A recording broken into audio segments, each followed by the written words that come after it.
يا الله يا رحمن يا رحيم يا كريم يا غفار يا حنان يا منان يا لطيف. السلام عليكم ورحمة الله وبركاته. الحمد لله رب العالمين. اللهم صل على سيدنا ونبينا ومولانا محمد وعلى آله وأصحابه أجمعين. அல்லாஹ் இந்த உலகத்தில் அடியார்களுக்கு எண்ணற்ற அருட்கொடைகளை அள்ளி வழங்குகிறான். அவன் நமக்கு செய்திருக்கக்கூடிய அருட்கொடைகளில் மிக மிக மேலானது அல்லாஹ் நமக்கு ஈமானுடைய பாக்கியத்தை தந்திருக்கிறான். அந்த ஈமானுக்கு பின்னால் அல்லாஹ் ஒரு மனிதனுக்கு செய்யக்கூடிய அருட்கொடைகளில் மிகப்பெரிய அருட்கொடை என்ன என்று பெருமானார் ஸல்லல்லாஹு அலைஹி வஸல்லம் பேசுகிற போது, ஆரோக்கியம்தான் ஈமானுக்கு அடுத்து அல்லாஹ் தரக்கூடிய அருட்கொடைகளில் மிகப்பெரிய அருட்கொடை என்கிறார்கள். இப்போ ஆரோக்கியம் என்பதுதான் அல்லாஹ் தந்திருக்கக்கூடிய நிஅமத்துகளிலேயே மிகப்பெரிய நிஅமத். ஒருவருக்கு செல்வம் இருக்குது, அவர் பெரிய வசதியோடு இருக்கிறாரு, ஆனால் ஐசியூலேயே படுக்க வேண்டிய ஒரு நிர்பந்தம். அந்த செல்வத்தினால் அவருக்கு என்ன பலன்? ஆரோக்கியம்தான் மிகப்பெரிய அருட்கொடை என்பதை நமக்கு பெருமானார் ஸல்லல்லாஹு அலைஹி வஸல்லம் பல இடங்களில் புரிய வைக்கிறார்கள். ஒரு ஹதீஸில் இப்படி சொல்கிறாங்க, நிஅமத்தானி, அல்லாஹ் செய்திருக்கக்கூடிய ரெண்டு அருட்கொடைகள், மக்பூனுன் ஃபீஹிமா கஸீரும் மினன் நாஸ், பெரும்பாலான மக்கள் அந்த ரெண்டு அருட்கொடைகளிலும் நஷ்டவாளிகளாகவே இருக்கிறார்கள். அந்த ரெண்டு அருட்கொடைகளையும் யாரும் சரியாக பயன்படுத்துறதில்லை. அந்த ரெண்டு அருட்கொடைகளிலும் பெரும்பாலான மனிதர்கள் நஷ்டவாளிகளாகவே இருக்கிறார்கள் அப்படின்னு சொல்லிக்கிட்டு அடுத்த ரசூலுல்லா பேசுகிறாங்க. முதலாவது அருட்கொடை அஸ்ஸிஹத்து, ஆரோக்கியம். ரெண்டாவது அருட்கொடை அல் ஃபராக், ஓய்வு. சில நேரங்களில் மனிதர் ஓய்வில் இருப்பார், அவருக்கு வேலை இருக்காது.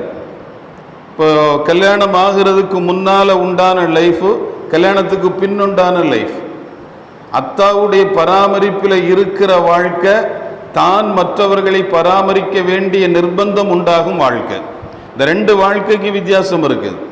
அந்த டீனேஜ் வயது என்பது அடுத்தவர்களை சார்ந்திருக்கக்கூடிய வயது, பெரும்பாலும் ஓய்வு. அந்த ஓய்வில் மனிதன் தனக்கு எதிர்காலத்திற்கு உண்டான எல்லா விஷயங்களையும் தயாரித்து கொள்ள வேண்டும். அப்போ இந்த ஓய்விலையும் ஆரோக்கியத்திலும் பெரும்பாலான மனிதர்கள் நஷ்டவாளிகளாகவே இருக்கிறார்கள். இந்த இரண்டையும் சரியாக பயன்படுத்தியவர்கள் இந்த உலகத்தில் அறிவாளிகளாக தங்களை முன்னிறுத்தி கொண்டார்கள். அதனால தான் பெருமானார் ஸல்லல்லாஹு அலைஹி வஸல்லம் ஆரோக்கியத்தை பற்றி பேசும் போதெல்லாம் மிக அற்புதமாக நமக்கு பல செய்திகளை சொல்வார்கள். மூசா அலைஹிஸ்ஸலாமுடைய வாழ்க்கையில் நடந்த ஒரு செய்தியை பெருமானார் ஸல்லல்லாஹு அலைஹி வஸல்லம் இந்த உம்மத்திற்கு பாடமாக சொல்கிறார்கள். மூசா அலைஹிஸ்ஸலாம் அல்லாஹ்ட்ட அதிகமாக பேசுகிற நபி.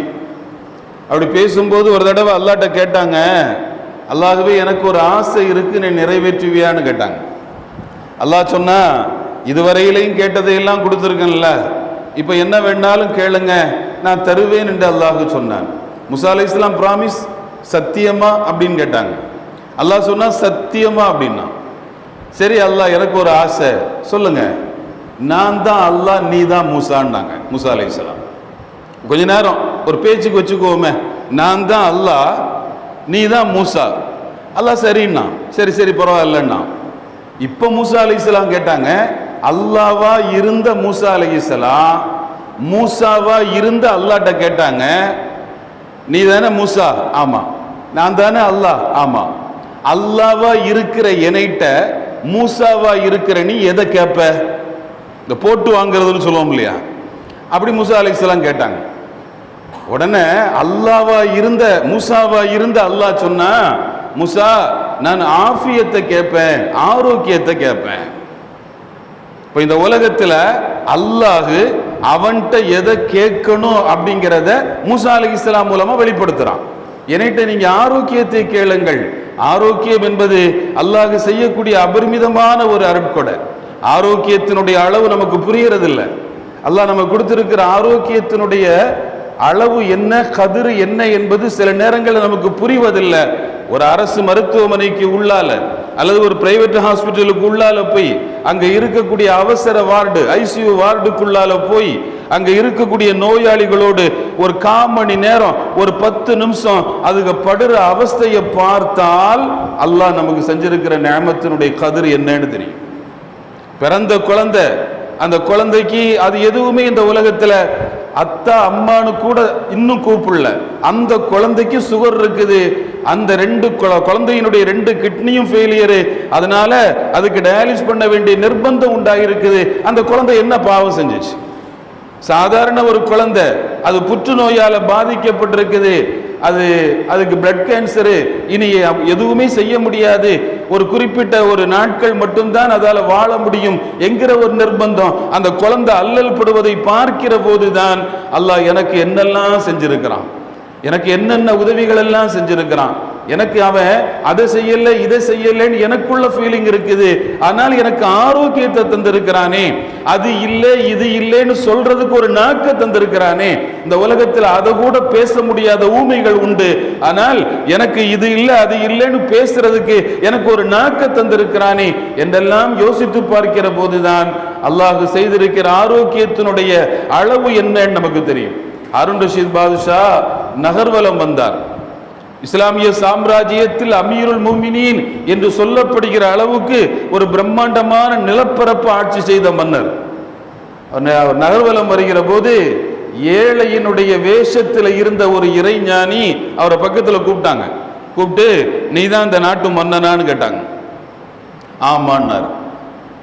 ஆட்சி பெரிய ஆட்சியோ? ஆமா.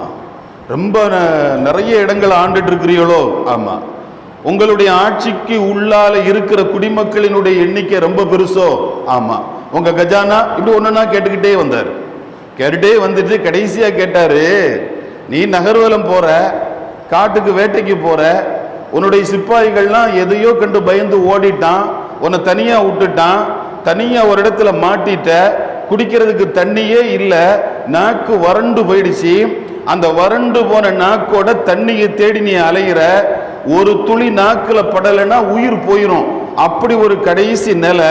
அந்த நேரத்தில் ஒரு கிராமவாசி, ஒரு காட்டுவாசி உள்ள வர்றாரு. அவன்கிட்ட ஒரு டம்ளர் தண்ணி இருக்குது. அந்த தண்ணியை வச்சு விட்டுக்கிறவனை பார்த்த உடனே தண்ணி தண்ணி நீ கேட்கிற, நான் மண்ணே எனக்கு தண்ணி தான்னு கேட்கிற. அவன் சொல்றான், நான் தரமாட்டேங்கிறான். நான் உனக்கு இப்போ தண்ணி தந்தா நீ எனக்கு என்ன தருவேன்னு அவன் திருப்பி கேட்கிறான். அப்படி கேட்கும்போது நீ என்ன கொடுப்பேன்னு கேட்டாங்க. ஹாரூன் ரஷீத் சொன்னாரு, என் ஆட்சியில பாதியை வேணாலும் கொடுத்துருவேன், எனக்கு ஒரு டம்ளர் தண்ணி தேவை. ஏன்னா மௌத்தாக கூட நேரத்தில் ஆட்சி என்ன ஆட்சி, எனக்கு என்னுடைய ரூஹை பாதுகாக்கணும். அதனால நான் ஒரு டம்ளர் தண்ணீருக்காக என் ஆட்சியினுடைய பாதியை கொடுத்துருவேன், கொடுத்து அவருக்கு எழுதி கொடுத்து இந்த டம்ளர் தண்ணியை வாங்கி குடிச்சிருவேன்னாரு. சரித்தா, தண்ணியை குடிச்சிட்ட, தண்ணியை குடிச்சிட்டு வீட்டுக்கு போயிட்ட, அந்த தண்ணி உனக்கு ஒவ்வாமையை உண்டாக்கிருச்சு, அலர்ஜியை உண்டாக்கிருச்சு. அந்த தண்ணி உடம்புக்குள்ள போனது உனக்கு ஒத்துக்கல, ஒத்து ஒரு 3-4 நாளா உனக்கு சிறுநீர் பிரியல, மூத்திரம் போகல, நீ துடியா துடிக்கிற கிடந்து. அந்த துடியா துடிக்கும் போது ஒரு வைத்தியர் வந்து, என்கிட்ட இதுக்கு மருந்து இருக்குது, அந்த மருந்தை நான் உனக்கு சொன்னா நீ எனக்கு என்ன செய்வேன்னு கேட்கிறாரு. நீ என்ன செய்வ? நான் என்ன வேணாலும் செய்வேன். அந்த வைத்தியர் கேட்கிறாரு, உன் ஆட்சியில பாதி எனக்கு எழுதி தருவியா? எழுதி தந்தா நான் மருந்து தாரேன்னு சொல்றாரு. சரி, கொடுப்பியா? கொடுத்துருவேனே. என் ஆட்சியில பாதியை கொடுத்தாவது அந்த மருந்தை வாங்கி நான் சாப்பிட்டுருவேன். இவ்வளவுதான் ஆட்சி. ஒரு டம்ளர் தண்ணிக்கும் ஒரு கொஞ்சோண்டு மருந்துக்கும் ஒரு அவசரத்துக்கு கொடுக்க வச்சிருக்கிறல்ல, இதுதான் ஆட்சி. ஆட்சிங்கிறது பெருசு இல்ல, உலகத்தில் மிக பெரிது என்பது ஆரோக்கியம் என்பதை புரிந்து கொள். பெருமானார் ஸல்லல்லாஹு அலைஹி வஸல்லம் பெரியத்தா அப்பாஸ் ரலியல்லாஹு அன்ஹு நபி ஸல்லல்லாஹு அலைஹி வஸல்லம் வந்து கேட்கிறாங்க, அல்லிம்னி துஆஅன் யா ரசூலல்லாஹ், எனக்கு ஒரு துஆ சொல்லி கொடுங்க நாயகமே, நான் அல்லாஹ்ட்ட கேட்டுக்கிட்டே இருக்கணும். பெருமானார் சொன்னாங்க, ஃபஸ்அலில்லாஹ அல் ஆஃபியா, அல்லாஹ்ட்ட ஆஃபியத்தை கேளு, ஆரோக்கியத்தை கேளு அப்படின்னு சொன்னாங்க. ஹஜ்ரத் அப்பாஸ் ரலியல்லாஹு அன்ஹு போயிட்டாங்க. அவங்க நினைச்சு வந்தது வேற. ரசூலுல்லாஹ்ட்ட ஒரு துவா சொல்லி கேட்கணும், ஒரு துவா சொல்லணும், அதை நம்ம ஓதிக்கிட்டே இருக்கணும் அப்படின்னு நினைப்புல வந்தாங்க. போயிட்டு ஒரு 2 நாள் கழிச்சு திரும்ப வந்தாங்க. அல்லிம்னி துஆஅன் யா ரசூலல்லாஹ், யா ரசூலல்லாஹ் எனக்கு ஒரு துவா சொல்லி கொடுங்க நாயகமே. ஸல்லல்லாஹு அலைஹி வஸல்லம் சொன்னாங்க, ஃபஸ்அலில்லாஹல் ஆஃபியா, அல்லாஹ்ட்ட ஆஃபியத்தையே கேளுங்க அப்படின்னு. 2 நாள் கழிச்சு திரும்பவும் 3வது வந்தாங்க. வந்து கேட்டாங்க, அல்லிம்னி துஆஅன், பெருமான் சொல்லி கொடுத்தாங்க, யா அம்ம ரசூலில்லாஹ், நபியினுடைய பெரியத்த அப்பாஸ், ஃபஸ்அலில்லாஹல் ஆஃபியா, அல்லாஹ்ட்ட ஆரோக்கியத்தை கேளுங்க. இதுக்கு மேல என்ன இருக்கு? இதை மட்டுமே அல்லாஹ்ட்ட கேளுங்கன்னாங்க. அது மட்டும் இல்ல, பெருமானார் ஸல்லல்லாஹு அலைஹி வஸல்லம் என்ன துவா ஓதுவாங்க, காலையிலும் மாலையிலும் நபி ஓதுகிற விருது அவுராது துவா என்ன என்று ஆயிஷா அம்மாவிடத்தில் கேட்கிற போது ஹஜ்ரத் சையதத்துனா ஆயிஷா ரலியல்லாஹு அன்ஹா சொன்னார்கள், பெருமானார் ஸல்லல்லாஹு அலைஹி வஸல்லம் காலையிலும் மாலையிலும் அல்லாஹ்விடத்தில் இப்படி ஒரு பிரார்த்தனையை கேட்பார்கள், அல்லாஹும்ம ஆஃபினி பி பதனி, அல்லாஹ்வே என்னுடைய உடம்புல எனக்கு ஆரோக்கியத்தை தா, வஆஃபினி ஃபி சம்இ, என்னுடைய காதுல ஆரோக்கியத்தை தா, வஆஃபினி ஃபி பஸரி, என்னுடைய பார்வையில எனக்கு ஆரோக்கியத்தை தா, என் உடம்புக்கு ஆரோக்கியத்தை தா, என் காதுக்கு ஆரோக்கியத்தை தா, என்னுடைய கண்ணுக்கு ஆரோக்கியத்தை தா என்று பெருமானார் ஸல்லல்லாஹு அலைஹி வஸல்லம் அல்லாஹ்விடத்தில் காலையிலும் மாலையிலும் பிரார்த்தனை செய்பவர்களாக இருந்தார்கள் என்று ஆயிஷா ரலியல்லாஹு அன்ஹா சொல்கிறார்கள். அருமையானவர்களே, வரலாற்றில் ஒரு செய்தி உண்டு, நான் நிறைவுக்கு வந்துட்டேன். ஒரு பெரிய மனிதர், நல்ல மனிதர், சாலிகான மனிதர், அவருக்கு கண் பார்வை கிடையாது, ஆனால் சாலிகான மனிதர், அல்லாஹ்வுடைய நெருக்கம் பெற்ற ஒரு வலி. ஒரு நாள் அவரை சந்திக்க ஒருவர் வந்தார். வந்தவர் அவர்கிட்ட கேட்டாரு, அல்லாஹ் உங்களுக்கு ஒரு வாய்ப்பு தர்றான், அந்த ஒரு வாய்ப்பில் அல்லாஹ் சொல்றான், உனக்கு ஒரே ஒரு தடவை கண் பார்வையை தருவேன்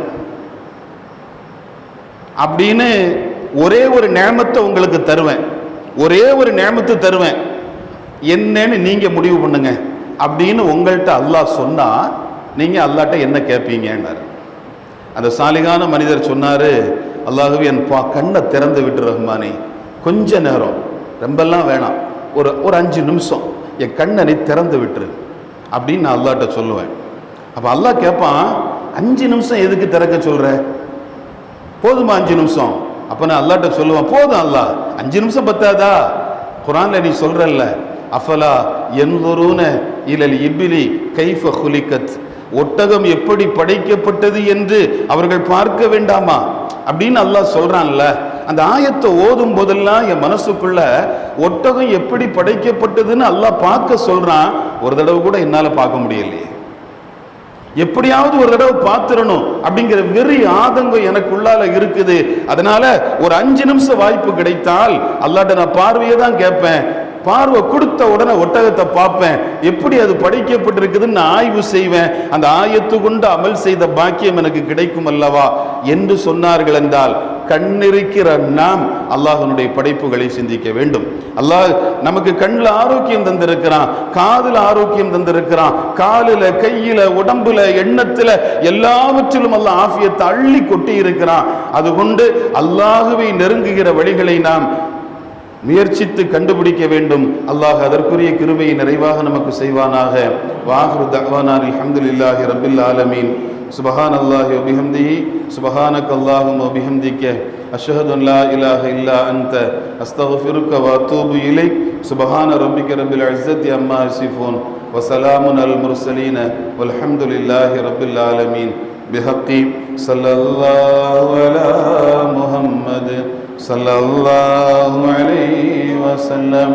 ஸல்லல்லாஹு அலா முஹம்மது ஸல்லல்லாஹு அலைஹி வஸல்லம். ஸல்லல்லாஹு அலா முஹம்மது ஸல்லல்லாஹு அலைஹி வஸல்லம். அல்லாஹும்ம ஸல்லி அலா முஹம்மது வஅலா ஆலி அஹ்லில் பைத் வஸல்லிம். وصل على جميع الأنبياء والمرسلين والحمد لله رب العالمين. السلام عليكم ورحمة الله.